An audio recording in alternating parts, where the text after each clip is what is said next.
क्योंकि इसमें मेरा दोष नहीं है। जैसा खाओगे अन्न वैसे ही होगा मन, जैसा पियोगे पानी वैसे ही बोलेगी वाणी। और आजकल की माताएं बच्चों को संस्कार दिया करो। क्या बेटा स्कूल से आए हो? बोले हाँ। भगवान जी को प्रणाम करो, माता पिता के पैर छुओ, दादी बाबा के पैर छू के आओ। संस्कार सिखाया करो उनको।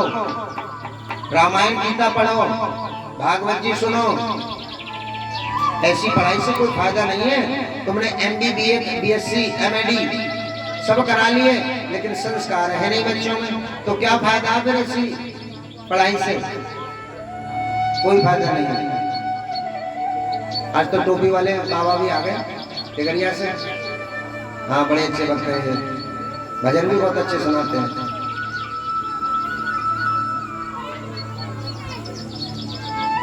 तो संस्कार बच्चों को देने बहुत जरूरी है। जब तक संस्कार नहीं तब तक कुछ नहीं। कुछ बातें मैं इसलिए बता रहा हूँ माताओं को जो काम आने वाली है।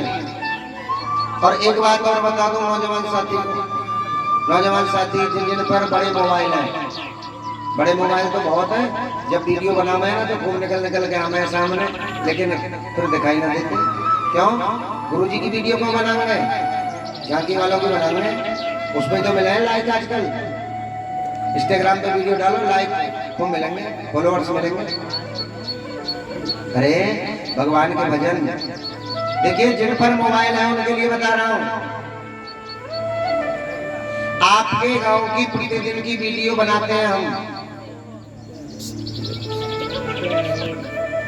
प्रतिदिन की वीडियो आपके गांव की बनती है और यूट्यूब पर जाती है। यूट्यूब पर जाती है प्रतिदिन की वीडियो आपके गांव की। आप लोग भी सब जाते हो। यूट्यूब चैनल का नाम है, जैसे ही आप माइक पर पहुंचोगे ना, माइक खोलोगे यूट्यूब पर तो सर्च मारना, बोल देना माइक पर प्रदीप शास्त्री व्यास।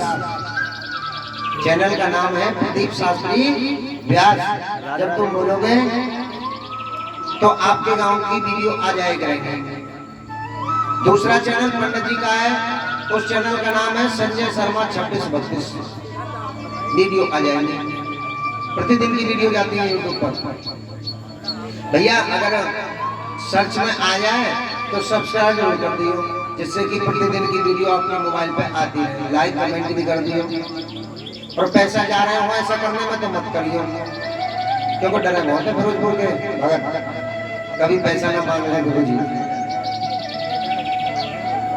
पैसा गुरु जी नहीं मांगते, पैसा व्यवस्था के लिए। ये व्यवस्था जो है ना आपके लिए, आपके मनोरंजन के लिए जो झांकी वाले बनाए, मेरा थोड़ी मनोरंजन हो रहा है, आप लोगों का मनोरंजन। भक्तों के हित की बात करना चाहते हैं हम तो। अब आप जानो क्या करोगे। राधे अच्छा, कथा अच्छी लग रही है? ईमानदारी से भगवान के दरबार में बैठे हो, हाथ खड़े करो, किसको अच्छी लग रही है? ये बीच वाले बोल है क्या? अरे पीछे वाली मैया, वो पंखा वाली मैया, हाथ खड़े करो। ऐसे पूरी रात हाथ खड़े करेगा।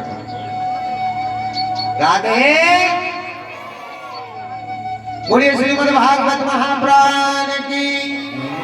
देखिए पूछना इसलिए पड़ता है, कभी हम वैसे ही बकवास कर रहे हो तो हमें समझ में ना आ रही हो तो क्या बात है।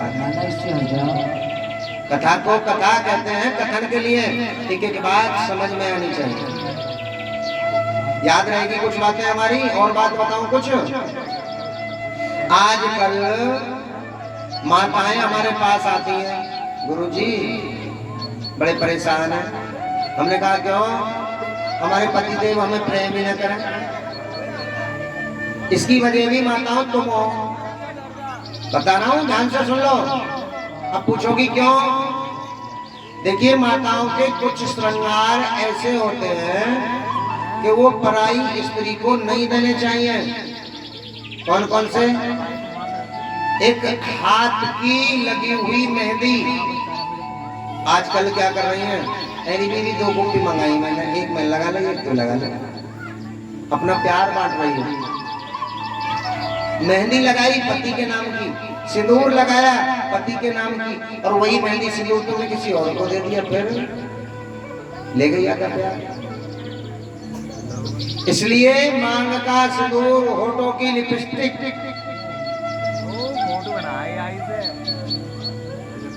महावर जो पैरों से लगाते हैं ना महावर, और मेहंदी, यहाँ तक शीशा दर्पण जिसमें हम अपना मुख देखते हैं, श्रृंगार करते हैं, ये चीज कभी पराई स्त्री को देना मत, चाहे कितनी भी सगी है मेरी बहन के नाम मत देना।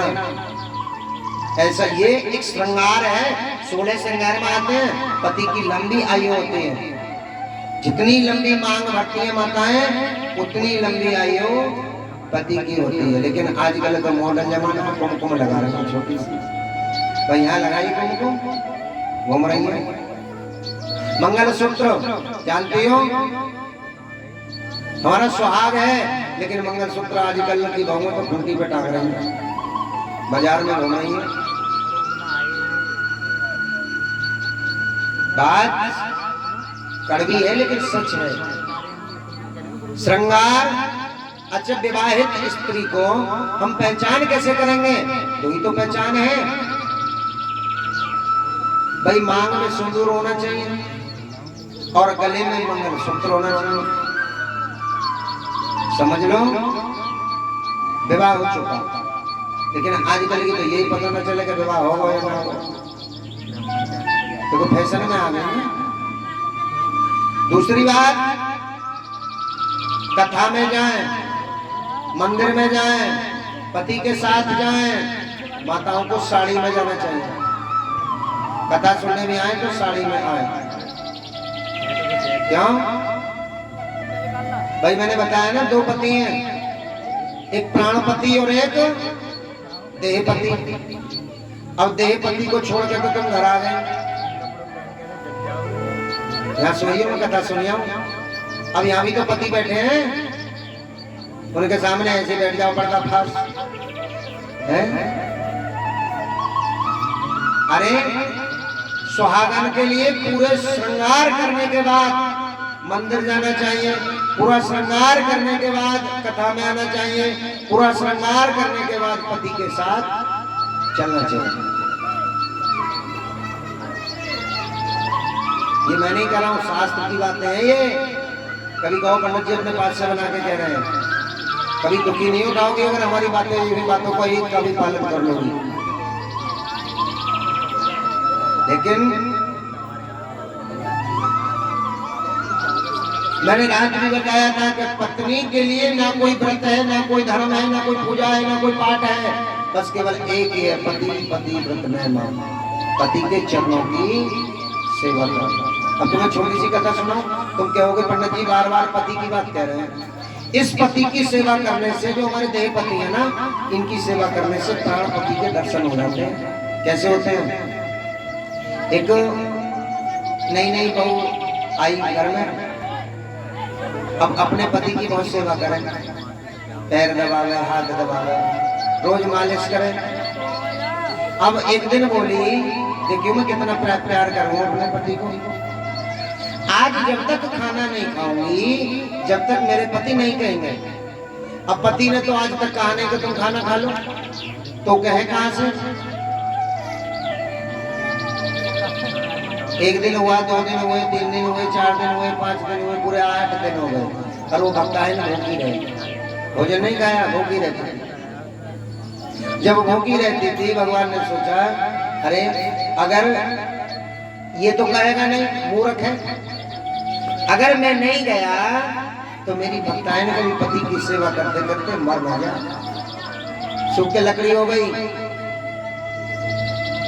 अब पतिदेव तो चले जाए ड्यूटी, अब बेचारी रोज बाट देकर पतिदेव कहने आए तो खाना खाओ।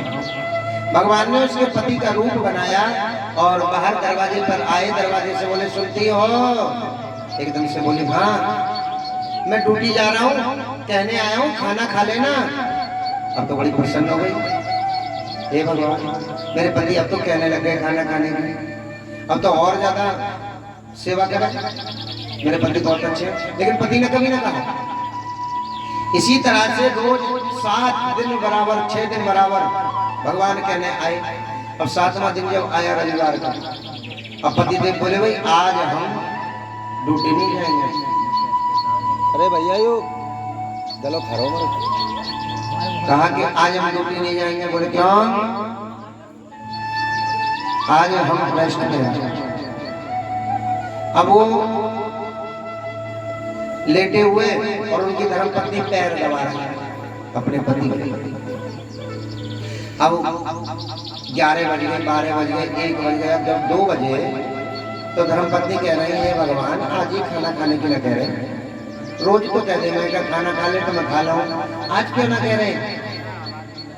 अब भगवान जी तो रोज आते थे, भगवान जी आए, भगवान जी ने देखा आज तो सावन गरीब पड़े। अब मैं कहूँ तो बढ़िया पता चल जाएगी मैंने कह दिया तो मैं कैसे कहूँ? भगवान बोले नहीं कहूँगा तो भूखी मर जाएगी। भगवान बोले धीरे से सुनती हो, खाना खा लेना। अब बोली हे भगवान मेरे पति तो मेरे पास नहीं है, ये खाना खाने की कौन कह के गया मेरे पति की आवाज में? जैसे ही दौड़ी दौड़ी गई तो दरवाजे से मेरे नारायण उतर करके जा रहे थे। बोले गोविंद भगवान जी पैरों में पड़ गई है प्रभु, मैं नीच हूँ, अज्ञान हूँ, मूर्ख हूँ, तुम्हारे दर्शन हो गए। भगवान ने कहा देख मेरे दर्शन तुझे क्यों हुए? क्योंकि तू पति की सेवा करती है ना। तेरे उस पति के दर्शन सेवा करने से इस प्राण पति के दर्शन तुझे हो गए। अब तुम्हें भी दर्शन करने हैं तो पति के चरणों की सेवा करो। मत जाओ पति की तरफ, पति लंगड़ा है, लूला है, बहरा है, शराबी है, कोढ़ी है, क्रोधी है।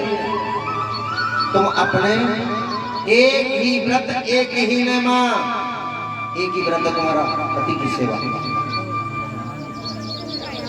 कोई व्रत मत करो।